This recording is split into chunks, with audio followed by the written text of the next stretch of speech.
Hi everyone, this is Selvi. Today's topic is when product owner will be accepting or rejecting the work item. Is this activity going to be part of the sprint review event? So two sections in this question. First, let's talk about when product owner will be accepting or rejecting the work item. When I say work item, the work item can be anything. It can be an user story, a spike, a defect that got fixed, whatever it may be. So now, when product owner will be accepting or rejecting? Let's try to understand the workflow that happens in the sprint execution. During sprint execution, team will be picking up the work item and they will be designing, developing, completing their review. All those things will be taken care. Once those things are taken care as part of the development, the work item will be moved to the QA activity where testing of that work item will happen. Now, as part of the testing, there can be some defects that may be coming in. If there are no defects, then we are good to complete the testing. Whatever may be the case, if in case there are some kind of issues that has been identified, those things will be taken care as part of the fixes, or it can also be taken care as part of the nice to have functionalities for the future, depends on the priority of the issues that were identified.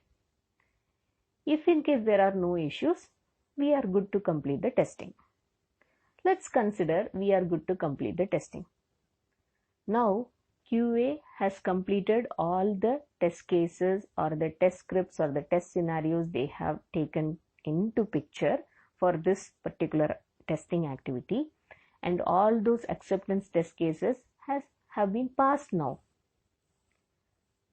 The status of those test cases are passed. Now we are done with the testing. This is the good time to take the work item for product owner review. How to handle this basically? As I mentioned, this is a workflow. This can very well be handled in the Agile management tool. Whatever the tool that you are using, it can be very well handled with the help of two options. What are those options? One option is, in some places there will be status that is used in the tool, which is something like new, in progress, review, close. New means it is in the sprint backlog, but the work has not yet started. In progress means it can be a development, it can be a design activity, or it can be a QA activity. Review means it is actually waiting for the product owner's review. Closed means it is accepted and closed by the product owner. This is one way of handling with the help of status. Another case is, we will be using the option called assignee. The assignee field will be keep on changing. For example, when the development is going on, it will be in the name of the developer. When the development is getting completed, automatically the developer will change that to the tester's name. And once the testing is completed, tester will complete the assignee to product owner. So now this will give a clear picture what exactly the phase it is in. So any of these options can be handled, depends on the tool that you are using and the customization you have done in the tool. With the help of the status, so that people can understand, okay, this is the status right now the work item is in, and they should be able to take up the activity from there. If in case you want to go with the assignee field, you can keep on changing the assignee so that they will be knowing that. All these things can be very well discussed as part of the daily stand-up meeting. When I say daily stand-up meeting, definitely there will be a call that is happening. Where are we with this work item? What are the things that we are expecting from the team to handle as part of this work item to the next step? For example, if I am a developer and I know that I am going to complete this work items activity related to development by today, I'll be definitely calling out that as part of the daily stand-up meeting and asking the tester to be ready to start the testing from tomorrow. Similar way, once the tester is getting completed with all the QA related activities, similar way it will also be called out in the daily stand-up meeting saying that product owner, it is available for your review. You can go ahead and review it. Now this is the way of handling so that people will be knowing things are getting completed and it is also available as part of the review. So two things to note here. One is in the tool, we need to really mention about how it is being handled as part of the workflow so that people will be aware of what exactly the status the work item is in and who is the person who's supposed to take action on that. Second thing is call out these information as part of your daily stand-up meeting so that the person who needs to take the action will be aware of that. Now this is taken care. Now there is also another information that is very well beneficial if we use it. What is that? Environment usage. What is environment usage here? When we say environment, there is a development environment where developers will be coding related to that particular functionality or the requirement. They will be writing the unit test cases. They will be doing their peer review as part of the coding and the code they have written. And then once the development phase is done, the code will be merged and available as part of the QA environment. Now in the QA environment, QA team will be able to test that particular functionality or requirement that has been developed by the developer. Now this is the environment where QA team will be ensuring all the acceptance test cases they have written against those acceptance criteria are actually meeting the expectation or not. They will be having that validation here. Once this is done, this should be moved to another environment. It can be called as any other environment, like it can be called as pre-release environment, or it can be called as staging environment, or it can be called as review environment. The reason why we need to have this environment is there should be always different level of environments so that environment related issues also can be picked up, or we will be able to validate those scenarios related to different environmental setups. Now, once QA has completed the validation activity, it is well beneficial if we use one more environment. Like as I mentioned, you can name that environment in the comfortable way you want, but this additional environment will be used by the product owner to quickly review the work item and then take a decision whether he or she needs to accept or reject that work item.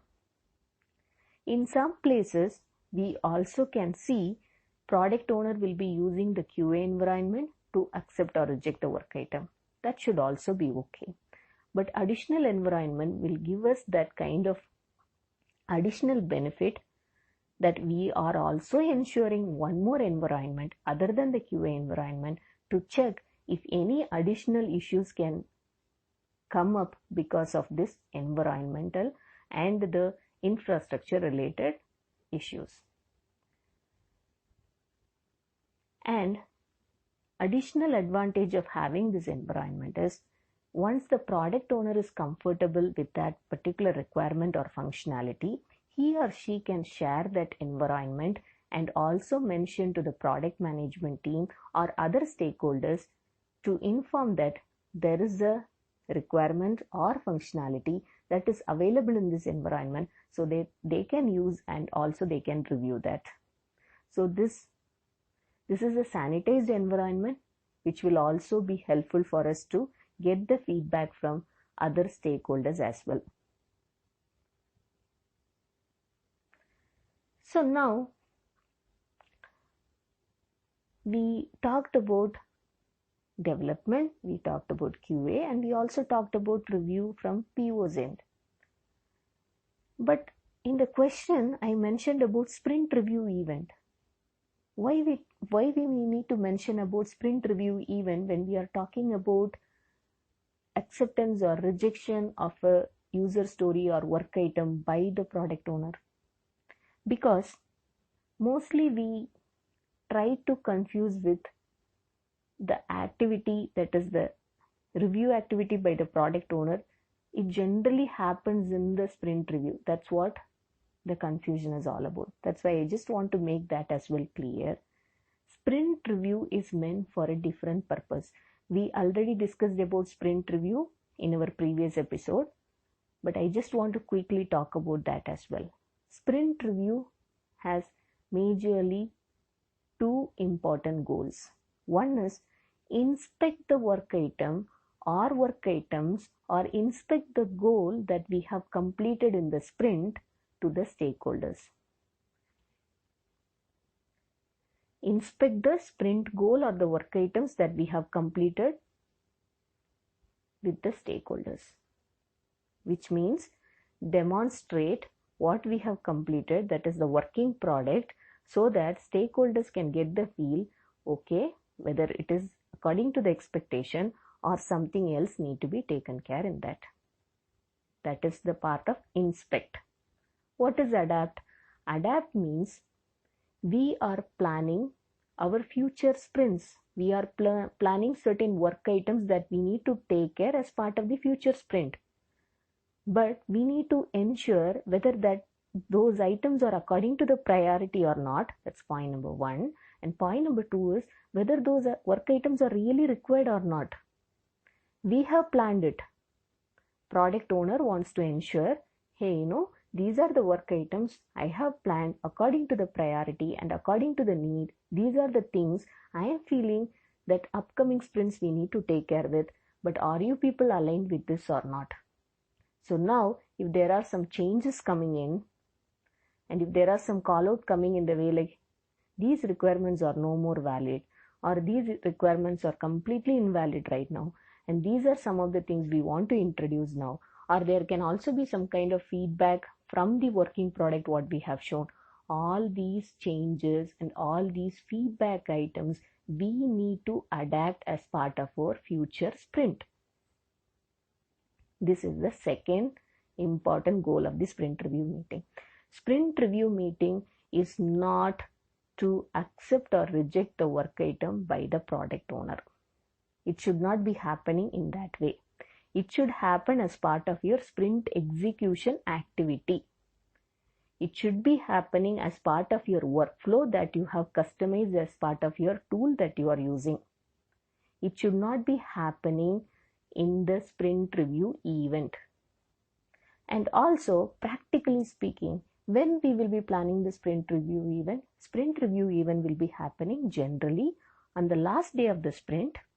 Chances are there, maybe in some places, the very next day, that is the first day of the next sprint will be your sprint review event. So, actually speaking, the sprint got closed or sprint got completed yesterday, even before the sprint review event. How can I wait as a product owner to accept or reject so that I can see things during the sprint review and take an action? It can't be possible, right? When we will be doing that, we should be doing that as part of the sprint execution. A particular user story got completed on the 4th day of the sprint. Tester has completed the activity related to QA and stamped it is working fine on 5th day of the sprint. Now it is moved to the product owner's bucket. Whether product owner will be waiting till the sprint review to take an action? No, definitely not. It should be part of the sprint execution. So, on the 5th day or on the 6th day of the sprint, product owner will be reviewing and take an action accordingly. So, in a nutshell, The purpose of sprint review is not to take any action like accept the work item or reject the work item by product owner.